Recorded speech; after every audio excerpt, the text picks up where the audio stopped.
Bruce Lee, the man who shattered tradition and changed martial arts forever. Father of MMA, he saw no style as superior, only the fighter who could adapt. That's the essence of Jeet Kune Do, pure, open-minded combat. Today, I joined JKD coach Steve Ferera from Combative Arts Academy in Toronto to put that mindset to the test, diving into energy drills that blend Kali, Wing Chun, boxing, and even wrestling, and proving they work at any range. Hey guys, Chris Hansen here from Karate Unity, and we are here live at Combative Concepts Academy with Steve Ferera. That's right, and thank you so much for having me down here today. I really appreciate it. No, I appreciate it too. Appreciate it. I love training here, man. It's about time I actually got myself down here, you know what I mean? But yeah, so we're here today to talk about functional energy drills and how they can be used for all kinds of purposes in the combat game. So I'm going to let you drive. Okay, so we're going to start with a typical energy drill that's found in the Filipino martial arts. It's called Hubud, Lubud. Sometimes it's also Higot, Ligot, depending on which dialect you understand it from. Typical Hubud, say for example, you understand 6 for 6, straight for straight. So 6 for 6 is basically, in the Filipino martial arts, they use certain trajectories of strikes and they use a number that's designated for it. So the straight for straight, or what they sometimes call 6 for 6, is predicated on this straight line attack. And when he's firing this straight line attack, what we're going to be designed to do, if we're doing it in traditional Kali, is that while he fires that strike, I'm doing these deflections, this motion, because it was initially predicated on the blade. And if I was to use my finger as an example, as for the knife, when he fires this motion, you see these different cuts that were happening with the blade. These were just quick little checks, and you didn't want to be able to maintain heavy connectivity. So, but if we're starting to talk about empty hand fighting, these motions now could be translated to what we call destructions. Yeah. And then from those motions of destructions, then you'd get the follow-up hit from here. Yeah. Now, if I wanted to deviate more from traditional Filipino structures and movements, I can start to incorporate more of a Wing Chun based type structure. Yeah. Okay, so from here, when he fires that straight punch, I'm gonna parry, finger jab, and get this BLG. Now from this particular structure, if you notice, we're staying more sticky now. From this monitored position, now it offers me to be able to implement another technique from Wing Chun, what's called a paksao. And if you notice now, we're starting to stay a little bit more sticky, as opposed to using more of the deflections that we got from Kali. So this is now where we're starting to implement more of the Wing Chun structures within the Kali connections of movements. So now when he's firing that punch, I'm gonna parry, get my finger jab, paksao hit. Now when I paksao hit, he does the same, parry. And now here's the second. Now if you notice, when he came and did it, he chose a destruction, which was still very Kali. Okay. Now if I wanted to maintain it more of a Wing Chun, when he fires from here, see when I parry, finger jab, when I trap and hit, you would parry, finger jab, and occupy center line. Freeze. This is where the Wing Chun connection comes from, is the occupying of center line. Center line, yeah. And now you have this structure here. Now he can find that paksao and hit.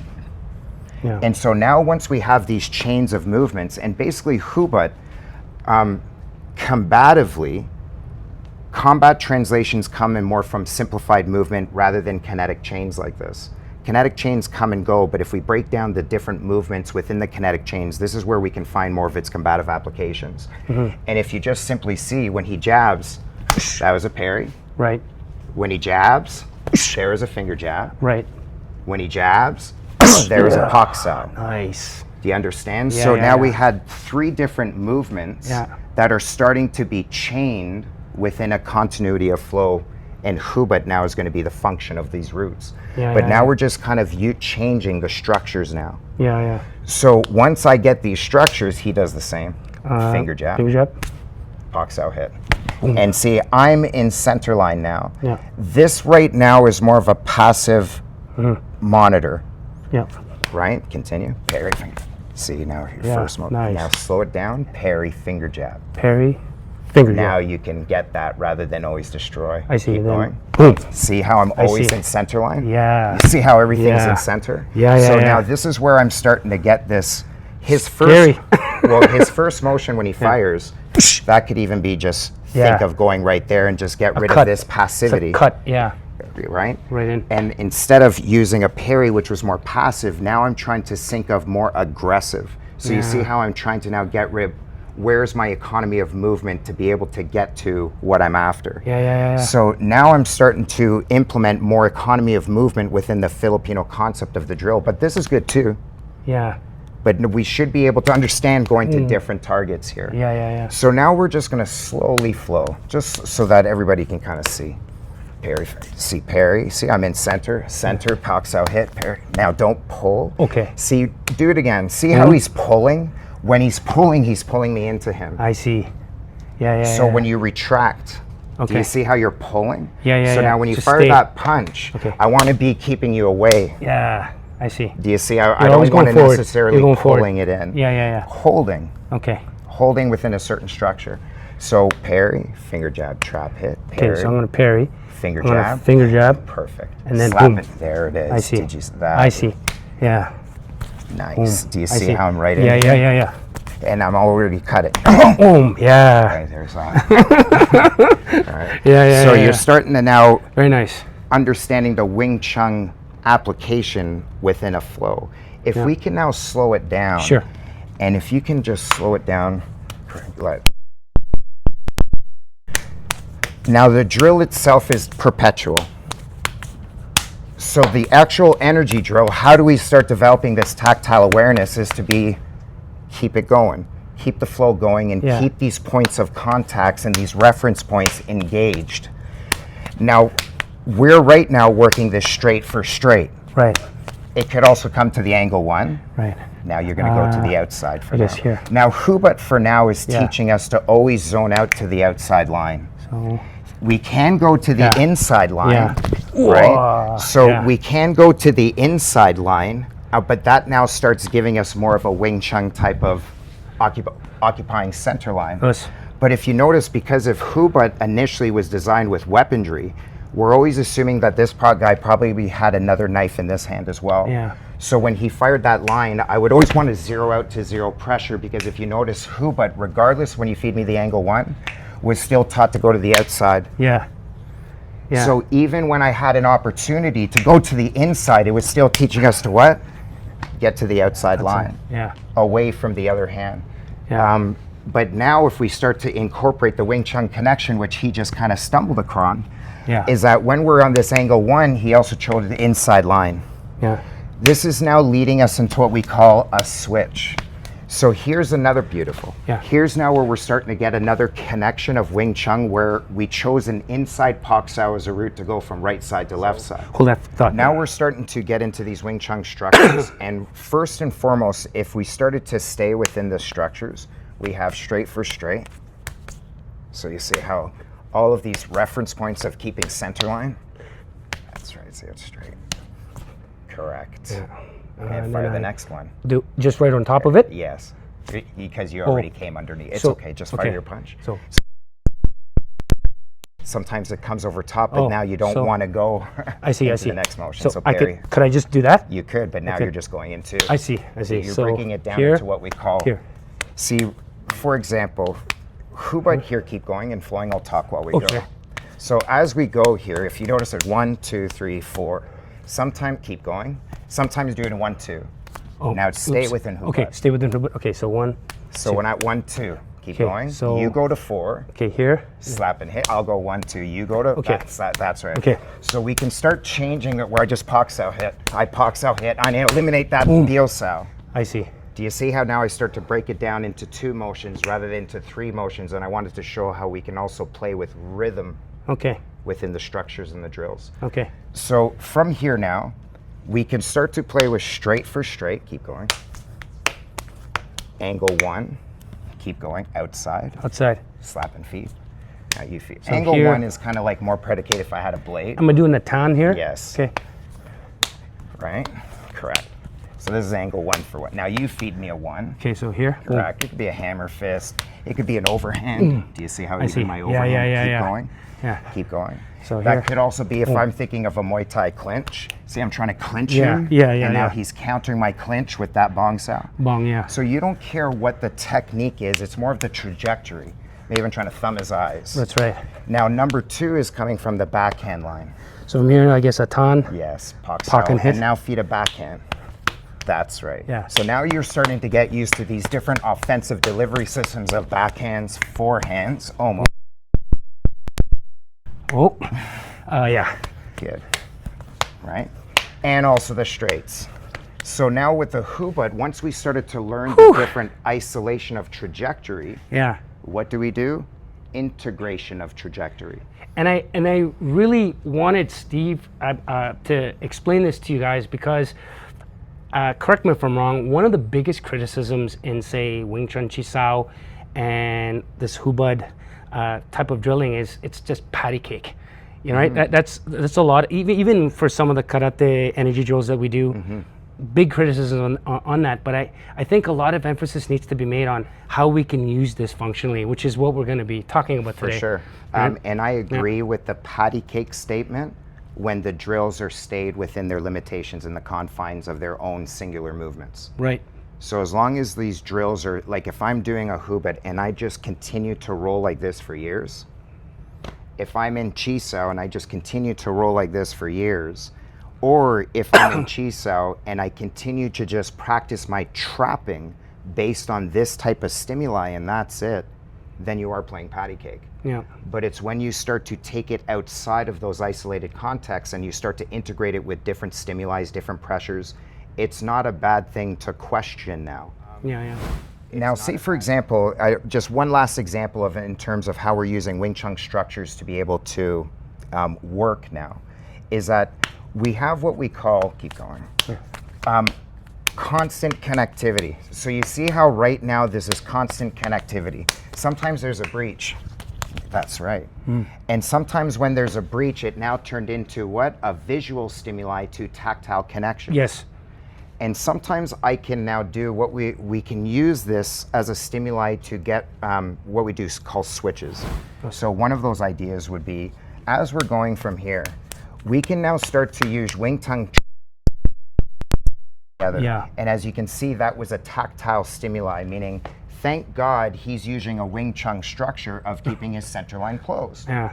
So when this, if one's not in center line, you better have the other one there. Yeah. And if the other one's not there, then Yeah. the other one better be there. Yeah. Because you still need that guarding. Yeah. So when we're here and when I'm starting to bridge, you see I'm choosing to open up the center line on the inside line. This offense right now, we're just using a punch as the generic delivery system, but this could be a punch, finger jab, whatever you want. Yeah. But once I get this, because he has his center line covered, of a Tan Sao, Fuk Sao, I really don't care. And then he's gonna Pak Sao hit, and now we're on this side. So now we can, now, hang on. Okay. Yes, So now what we're gonna do is from here, parry, finger jab, Boom. Pak Sao hit. I see. Now we're doing the same Hubud, Okay. Pak. But do you see how what that's teaching is that Yeah. you didn't have the primary to Bong Sao and pick it up on. No. The primary got taken out of play, so you're forced to deal with the secondary. Yes. Now, Hubud translated means to tie and untie. Ah. Right now he's tied. Yeah. So the untie is to go around that pressure, and you can help that with a step if you like. Yeah. And now he's untied that trap. Yeah. So it's starting to put that together in a continuity of flow of being able to not get pinned and trapped.